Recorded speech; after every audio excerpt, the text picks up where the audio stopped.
Hey guys, welcome back to your interactive read aloud time. We've been reading Marvin Redpost, the Class President by Lois Satcher this week. So far, we've finished chapters 1, 2, 3, and 4. When we ended chapter 4 yesterday, Mrs. North had gotten on to a TV reporter that came in the room and tried to embarrass one of her students. And then Marvin ended the chapter by saying he was so proud of his teacher. He was so proud of his teacher because she stood up for them and did not want to embarrass them on national TV. So he was proud to have her as his teacher. Today we're going to read chapters 5 and 6, and I wanted to go over the two vocabulary words, your two new vocabulary words. But before we do that, let's look at our old ones from chapters 1 through 4. The first word we talked about was expression. Remember, an expression is the look on your face that lets someone know how you're feeling or what you're thinking, okay? Awe, we learned about yesterday, is when you are in shock, you have a feeling of respect, maybe you might have a feeling of nervousness, all mixed in together. Today, our vocabulary words that we're going to focus on is the word citizen. Can you say citizen? Good job. A citizen is any person who lives in a specific community or a specific city or state. If you are a citizen, you are part of a community. Our fourth vocabulary word that we're going to listen for today is the word impressed. As you can tell, the girl in this picture she's holding her cheeks and she's got her mouth open, her eyes are wide. She is feeling impressed. If you are impressed, you are affected strongly. If somebody leaves that impression on you because of something they did, it could be good or bad. But if you are impressed, you are affected strongly. Okay, and it's usually if you're impressed, you remember it. Okay, it's something you can't forget. Okay, so as we read chapters 5 and 6, I want you to pay attention for the word citizen, a person who lives in a certain community or city or state. And then I also want you to listen for the word impressed. Remember, this means when you're affected strongly, okay? I'm going to place these words back here on our chart so that you can remember them as we're reading chapters 5 and chapter 6. There we go. Okay, chapters 5. More news people came from other TV stations. They all crowded into the back of the room. There were 3 television cameras and also a photographer from the newspaper. Mrs. North went ahead with the arithmetic lesson. They'd been learning to add big numbers. Mrs. North put a problem on the board. She said the numbers out loud. 63,888,227 plus 17,106,543. Marvin's mouth dropped open. He had never heard anyone add such big numbers before.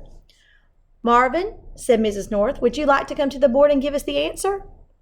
He closed his mouth. Then he stood up and he made his way to the board. He looked at the problem. It was impossible. Mrs. North gave him a "you can do it" smile. He looked at all the people at the back of the room. They were all watching him. The 3 television cameras were pointed at him. He looked back at the problem on the board. "You add it up just like you do smaller numbers," Mrs. North gently reminded him. "Start in the ones column." He stared blankly at the board. 7 plus 7, said Miss North. His brain had turned completely off. "Don't think about the camera," said Miss North. 7 plus 7, Marvin. Marvin looked around helplessly. Casey Appleton was making funny faces at him. She stretched her mouth in different directions. Why do you think she was doing that? Maybe to get him to laugh while the cameras were pointing at him? He thought she was making fun of him. Then he realized her mouth was forming the word 14. 14. Do that with your mouth without making a sound. That's what she was doing to him, and he thought she was making faces at him. She kept doing that over and over again. 14, he said. "Good," said Mrs. North. He wrote the number 4 and carried the 1. His brain started to work again. 2 plus 4 is 6, plus 1 is 7. He put 7 in the next column. He carefully went through the problem one step at a time. He was almost finished, and here he is. Almost finished. But then there was a knock at the door. Mr. McCabe, the principal, opened the door and said, "Excuse us, do you mind if we come in?" Another man was with him.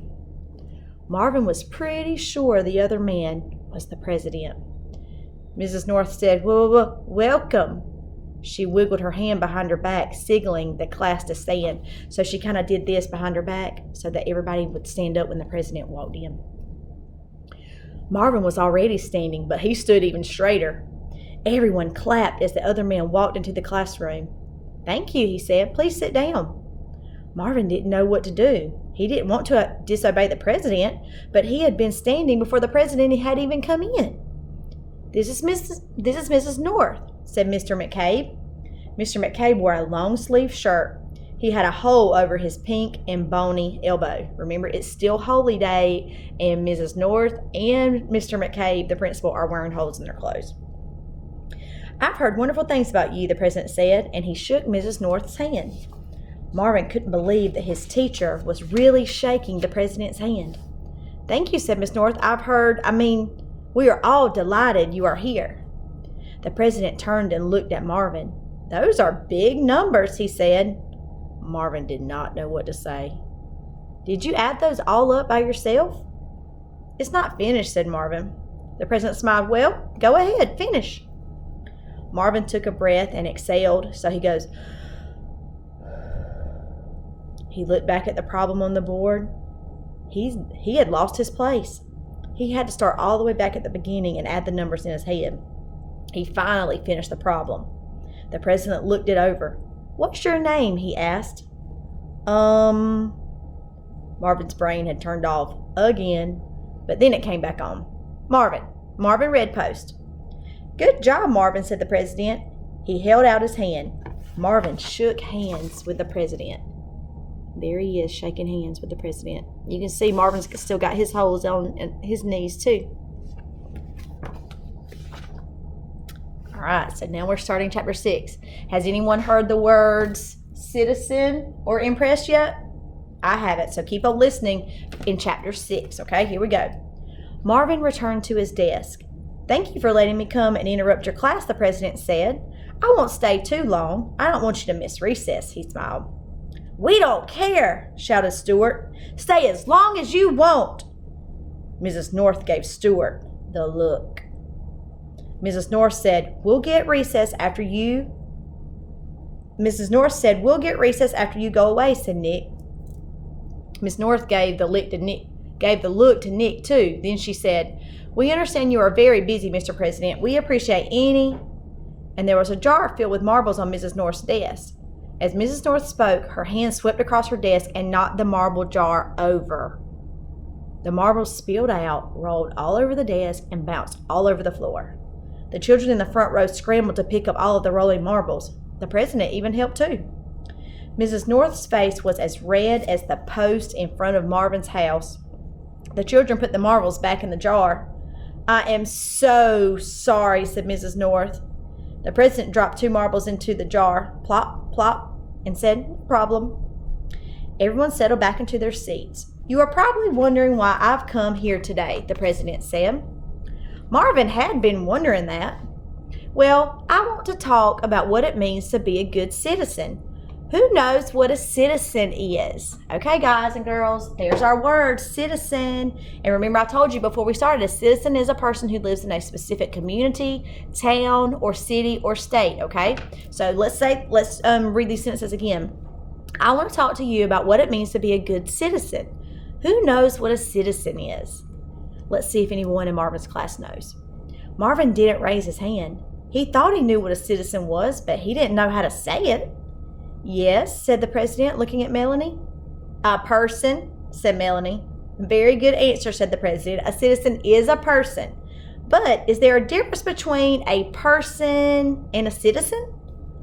Melanie shrugged. She didn't know. "Does anyone know?" asked the president. Some hands started to go up, but then they all came back down again. Clarence raised his hand. "Yes," said the president. All right, now This is a back view of the president standing in front of the class, and you can see all of Marvin's classmates looking at the president here.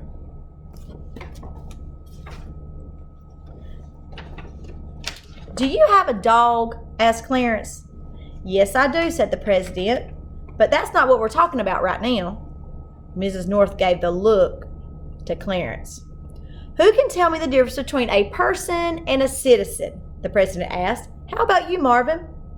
Marvin couldn't believe it. The president had remembered his name. He tried to come up with an answer. He didn't want to let the president down. Well, if you're a person, it's like you're alone. A citizen is part of something bigger, like a country. He didn't know if that made any sense or not. Exactly right, said the president. We are not alone. We are all part of a big group. That big group is called the United States of America. Marvin smiled. He wasn't sure if that was what he had meant when he had said it, but it made sense when the president said it. America is not just a place on a map, the president said. America is made up of all of its citizens. Remember, citizens are people that live in a certain community, city, town, or state. If we want America to be a great country, it is up to every single one of us. Me, you, Mr. McKay, Miss North, Marvin. It's up to us to all be good citizens. The president asked the students if they could think of ways to be good citizens. Casey Happleton raised her hand. Yes, ma'am, said the president. Casey smiled, then got serious again. You can help people who need help, she said. Very good. Nick raised his hand. Yes, sir, said the president. Don't fight, said Nick. Excellent, said the president. Lots of hands went up in the air. Clean up after yourself, said Travis. Recycle, said Patsy. Brush your teeth, said Gina. The president had to think about that one. It's important for citizens to try to be clean and healthy. You're right, he agreed. Marvin thought of some good ideas too, but he didn't raise his hand. He'd already gotten to shake the president's hand. He wanted to let others have a chance. That was part of being a good citizen. Nearly everybody in the class came up with something. Listen to your teacher and parents. Don't make fun of people. Put out fires. Don't cheat. Don't lie. Smile. The president said he was very impressed with all the ideas that the children had. Okay, I just heard it. What was that word? Say it. Impressed. Okay, let's read it again in the book. The president said he was very impressed with all the ideas the children had. Okay, so remember, if you are impressed, like the president is impressed, that means you are affected strongly. So he was really impressed with all of the students' answers in the classroom on different ways to be good citizens. This is why I wanted to come to a third grade class, he said. I knew third graders would know how to be good citizens. Sometimes when people get older, they forget. I hope a lot of people will see and hear you on television this evening. They may learn something. And that is the end of chapter 6. Okay, guys? All right. So we've learned about citizen and we've learned about impress. We're going to add it to what we've already talked about this week with awe and expression. I want you to log into your Seesaw and check out the assignments for chapters 5 and 6. And I will see you again tomorrow for your interactive read aloud. Bye.